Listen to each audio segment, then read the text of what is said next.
So before we do that, we're going to have a song from David Rovics, who...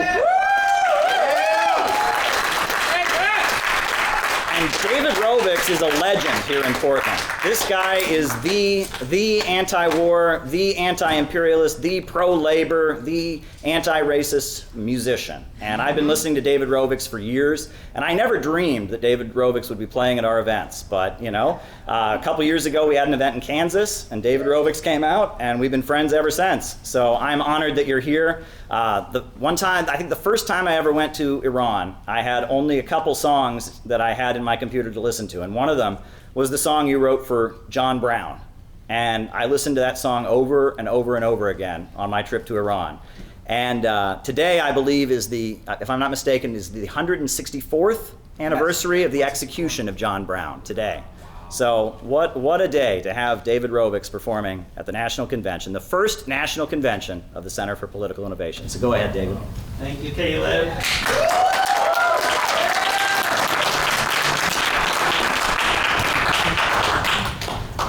You know, hearing people talk about building movements and building organization, it's really a stark thing coming back. I was just in Scandinavia playing anti-war rallies all over the place, and there the anti-war rallies, they just start happening as soon as there's a reason to be having anti-war rallies, because the infrastructure is all there. The Left Party, the Communist Party, all kinds of other organizations, labor unions have sound systems, buildings, trucks, sound trucks, all this stuff. They already have all this infrastructure, so there's no need to like try to figure out where we're going to rent the sound system from. You know, it's and then the organizers. You know, I don't need to figure out who the organizers of the rallies are, because they're all the same people organizing all my gigs, because this is how movements work. That's how it works when you have a real movement, you know, because then everybody knows everybody, because, you know, even if it's a fairly sizable left, it's still small enough that everybody knows everybody, you know, and that's especially true in Scandinavia. But this song was written partially as a direct result of Scott Ritter's excellent writing, and one of many songs that I've written in the past few weeks about a subject that we've all been alluded to. The story begins, they'll say, in the fall of 23, when the inmates in the prison camp broke free, attacking military targets, 400 soldiers dead. If you listen to survivors, so many of them said those others who were killed died during the fight, as the army came in, destroying everything in sight, smashing down the buildings upon fighters, upon kids. All the evidence suggests that's exactly what they did. And then the Air Force took no time at all to bomb hospitals and churches and to make the towers fall. The Western media just repeats the lies, while every minute or so another child dies, buried beneath the rubble of homes and schools and playgrounds, crushed just seconds after hearing the deafening sound of bombs exploding everywhere. Underneath the rocks slide around the world, people shouting, "Stop the genocide!" At least 10,000 killed in just the first 4 weeks. They killed 5,000 children to bomb the men they see. But what's happened up to this point will pale and compare with the gravity of what I'm about to share. With more than 1 million children, it seems impossible to think the IDF wants no one to have anything to drink. They're bombing water tanks, they're by the ocean side. Around the world, people shouting, "Stop the genocide!" They walled off the ghetto almost 20 years ago, sealed it off on all sides to throttle off the flow of what might go in or out, like things to drink or eat, medicine or people or necessities to meet the needs of 2 million, trapped beneath the bombs, beneath the chemical weapons, burning skin like napalm, beneath the bunker busters the U.S. has provided. Around the world, people shouting, "Stop the genocide!" The world watches on in outrage and in fear, as the latest war to end all wars is here. Like the most deadly game of chess, the U.S. Navy in the harbor, as if to dare anyone to try to stop the slaughter, as the facts on the ground are more dire by the second. If we look into the future, how will this be reckoned? We ask each other in the streets, marching side by side. Around the world, people shouting, "Stop the genocide!" All of those who wondered what could I have done? The last time there was such a holocaust as this one, are faced with the dilemma that's bursting at the seam.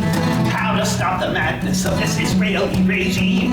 How to stop the killing before everybody dies? While there are any parents left to hear the cries of their children in the rubble just before they die. Around the world, people shouting, "Stop the genocide!" Hell yeah.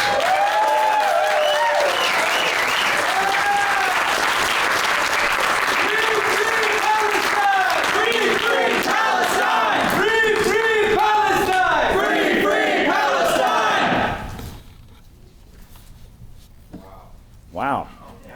Damn. So now I have the honor of bringing to the podium a military analyst, a former UN weapons inspector, a great hero, an advocate of peace, someone who's been exposing the truth and telling so many people what they need to hear about what's been happening lately in Gaza, but also about what's been happening with Russia and China, and a voice that needs to be heard. We've got Scott Ritter here, and we're honored to have Scott Ritter. Scott.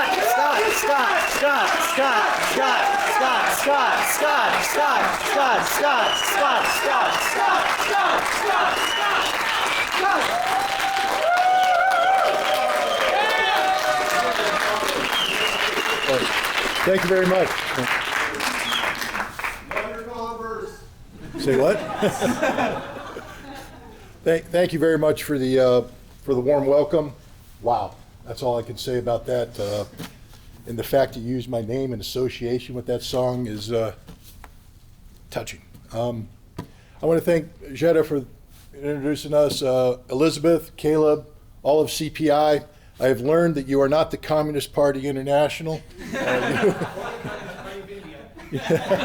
Or India.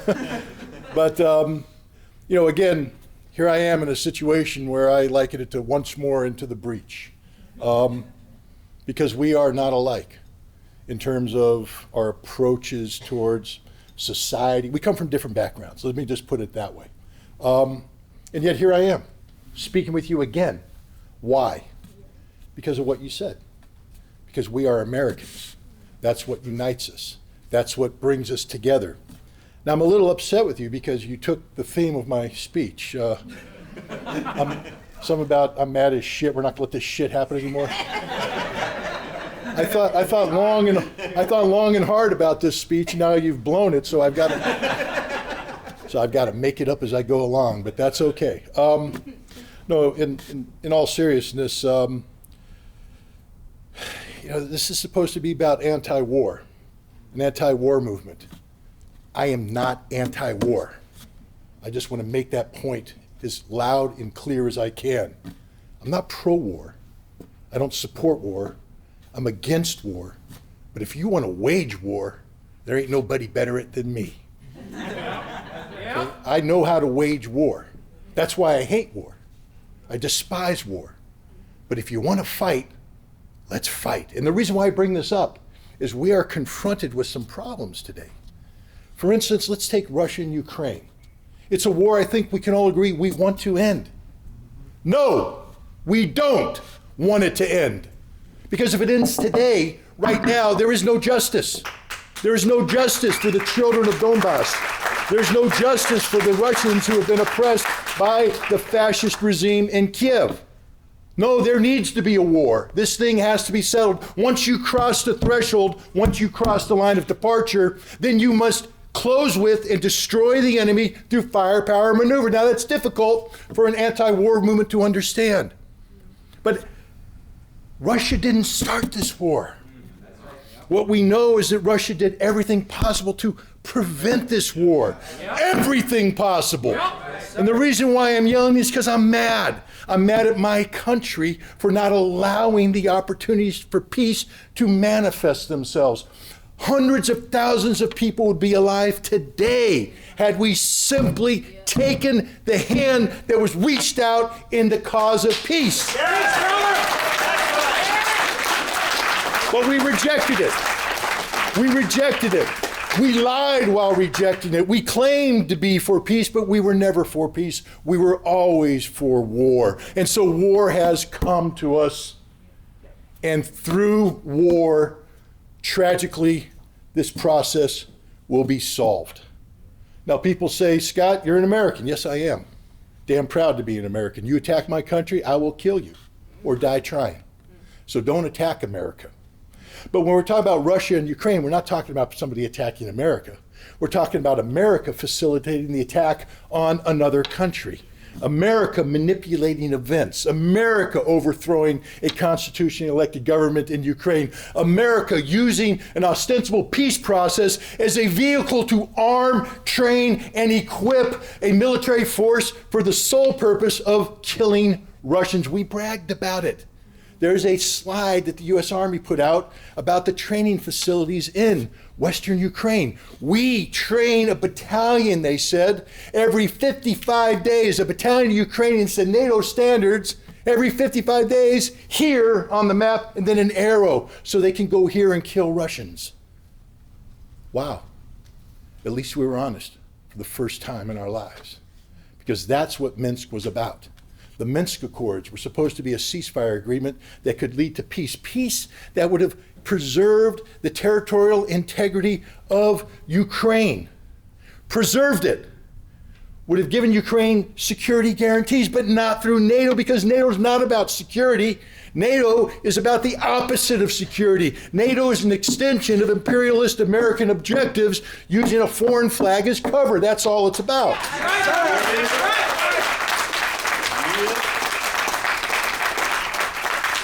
And yet we pretended it was about peace.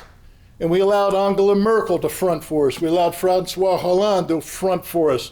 We allowed Ukrainian presidents to front for us. But what were they fronting for? They admitted today, a sham. It wasn't about peace, it was about buying time so that NATO could train this Ukrainian army to kill Russians. And Russia said, hell no. Just like we did. Study our history. The British taxation without representation, the tyranny of the crown, and we said, hell no. And we stood up and we fought a revolution to free ourselves. What would the anti-war movement have done in 1775? Fold? Hold a demonstration? No, you had to stand with the Minutemen at Concord and Lexington and say, you shall not pass.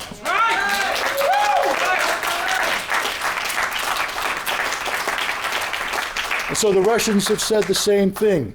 We will not allow this fascist tyranny. It's not just Ukraine, it's a collective West using the cause of fascism. My God, my uncle went across the beach at Normandy in 1944 to fight the Nazis. I told this story before, where he finally made it to, they fought through France. It was sort of a walk in the park. And he got to a field in Belgium, and the 88s opened up. And in a matter of seconds, 250 of his colleagues, men that he had trained with, men he knew, were dead on the ground. And when he visited us, my parents lived in Germany, we visited us, we took him to the cemetery where these men were buried. And he broke down and he cried like a baby because of the sacrifice, the loss that was put into the cause of defeating fascism, Nazi Germany. Americans died for that cause. 27 million Soviets died for that cause. British died for that cause. French died for that cause. And yet today we are promoting the very cause that these people died and sacrificed their lives for. Why? Why? It's not about freedom. It's not about liberty. It's about imperialism. It's about the very thing that America struggled to free ourselves from so many years ago. We're now seeking to impose it on the rest of the world. We stopped being the good guys and we have become the bad guys. Yep. That's right. This is bullshit. I want to use your line again. We're not going to put up with this shit anymore. We're not going to put up with this shit anymore. But how do we solve this problem? That's the problem. That's where we're at. And I thank you for bringing music into this, because I don't know, there's people out there that say that they listen to me and they follow me. I've been on a couple of shows, a guy named Malcolm Byrne. He does a wonderful radio show out of Radio Kingston. And we have a couple hours worth of conversation, but we interspace it with music. And music is a very important part of lives. I mean, music allows people to express themselves. And I don't know about you guys, but I've been around for 62 years. And so when I look back on my life, it's usually in the form of a soundtrack. I mean, I pick a moment in my life and I'm like, oh yeah, that Bruce Springsteen song was pretty cool back then. Or yeah, Boz Scaggs. I know I'm giving my age away, but the Eagles, but the Bee Gees. But the point is, music is a big thing. So as I was flying over and trying to think, what am I going to say here? A song came to mind, and it's a Bruce Springsteen song. But you know, the lyrics, I think, are pretty telling. Near the end of the song, the singer talks about a guy. He says, and Tom said, the Tom I'll get to in a minute. Ma, wherever there's a cop beating a guy, wherever a hungry newborn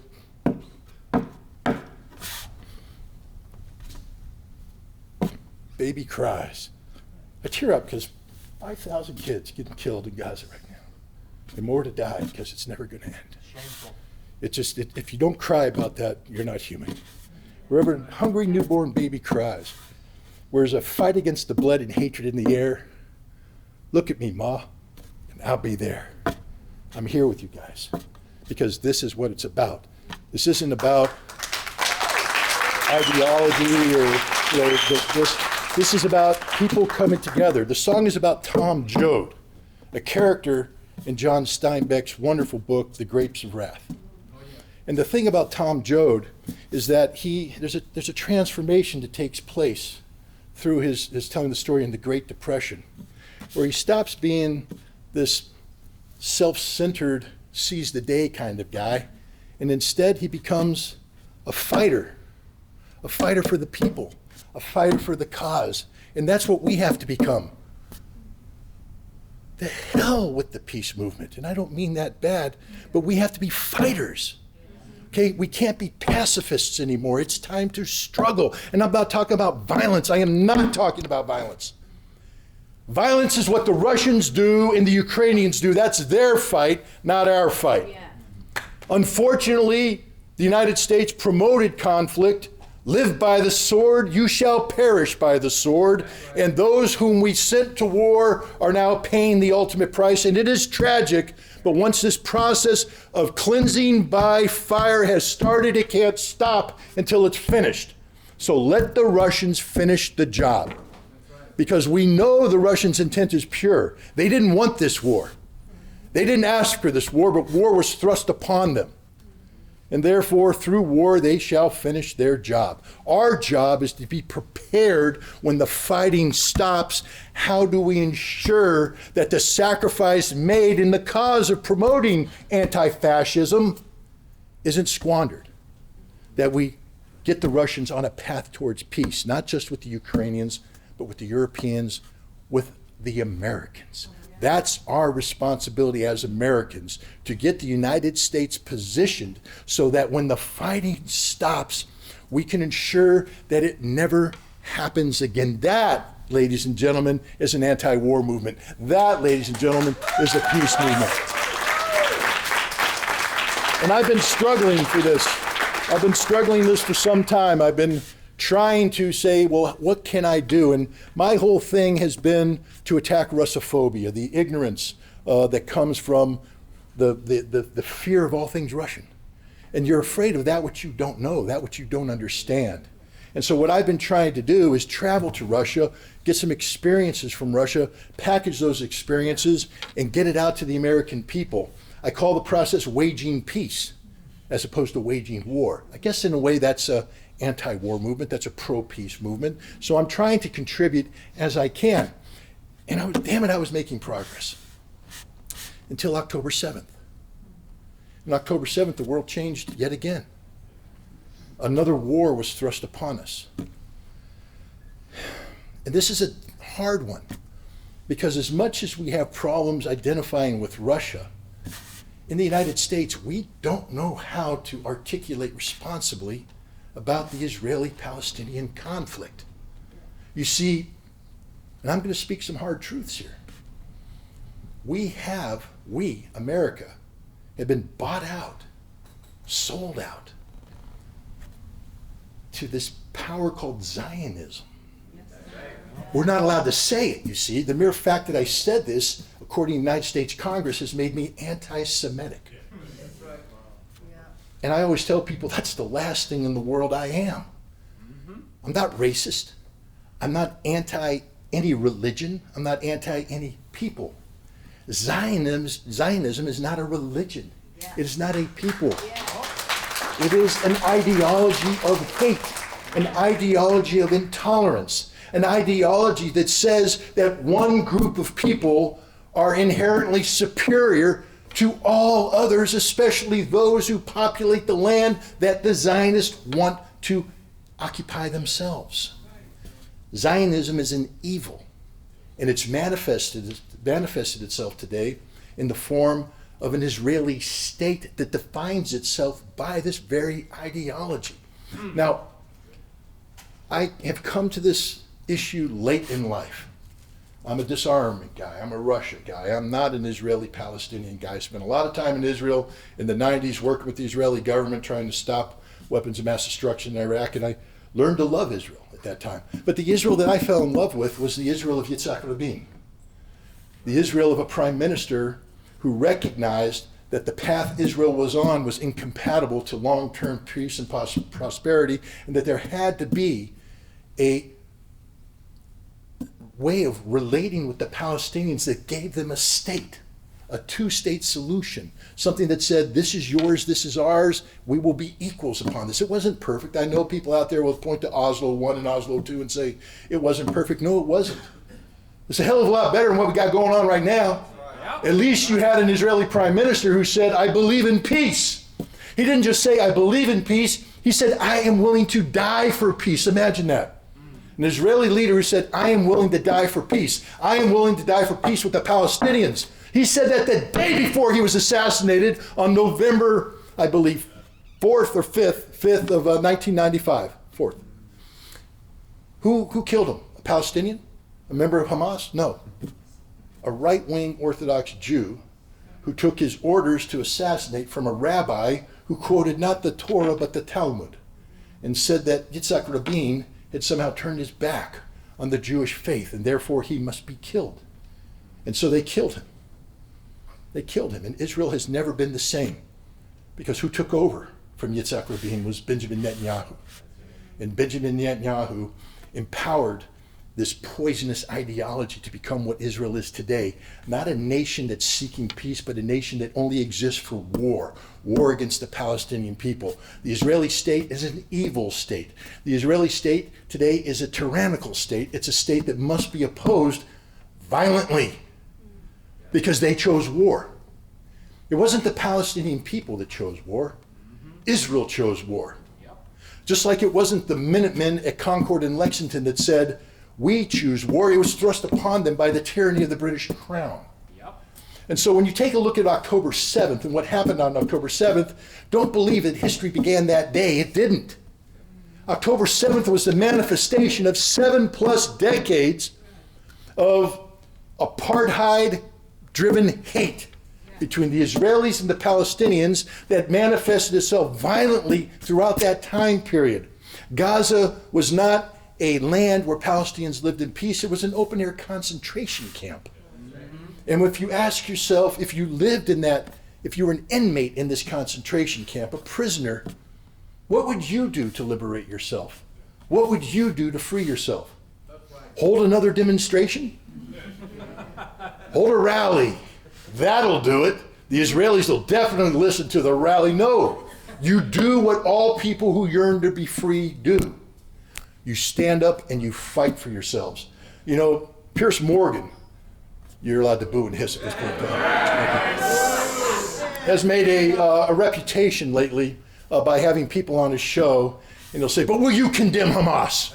That's his question. Will you condemn Hamas? Hey, Pierce, invite me. I'll give you the answer. Hell no. I don't condemn Hamas. I support Hamas. Why? Because Hamas stands for the freedom of the Palestinian people. And the Palestinian people have every right to fight for their freedom, to struggle for their freedom, just like Americans did back in the day. Right. They are the modern day incarnation of the Minutemen at Lexington and Concord. They speak a different language, they support a different cause, but the freedoms they seek are the same.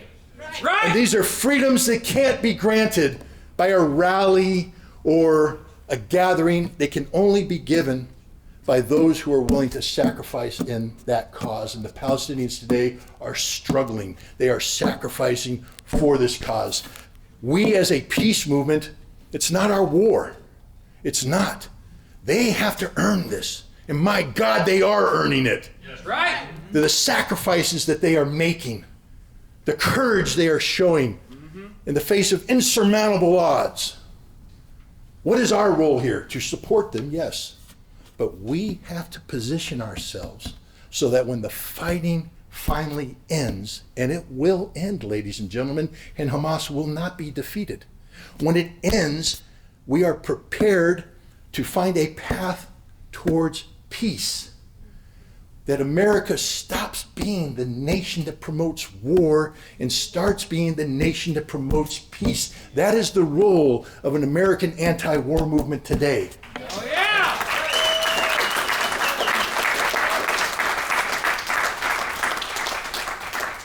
So we come back to Tom Joad and that song, and you know, I did the one verse, but the last verse, and I don't know if you've seen Bruce Springsteen videos. When the song came out, it was sort of this acoustic thing, very soft, very mellow.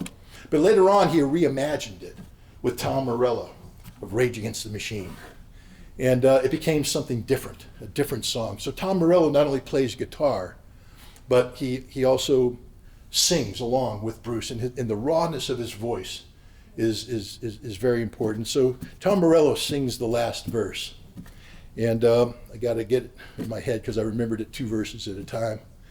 There's a cop beating a guy, wherever a hungry newborn baby cries, there's a fight against the blood and hatred in the air, look at me and Ma and I'll be there. When there's somebody struggling to be free, I believe that, wait, I might be getting this wrong, I'm blowing it.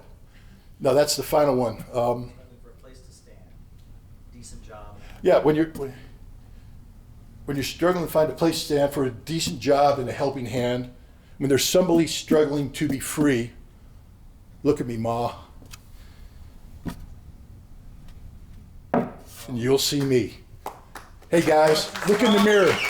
Look in the mirror, every single one of you. Look in the mirror, and that should be you singing the song. Look at me, Ma, and you'll see me standing for freedom, standing for the people who are struggling to be free. Look at me, Ma, and you'll see me. Dare to struggle? Dare to win. Hell yeah. Thank you very much, Billy.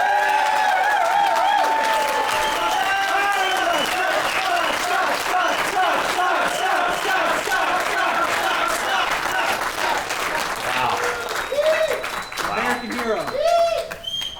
Wow. Wow.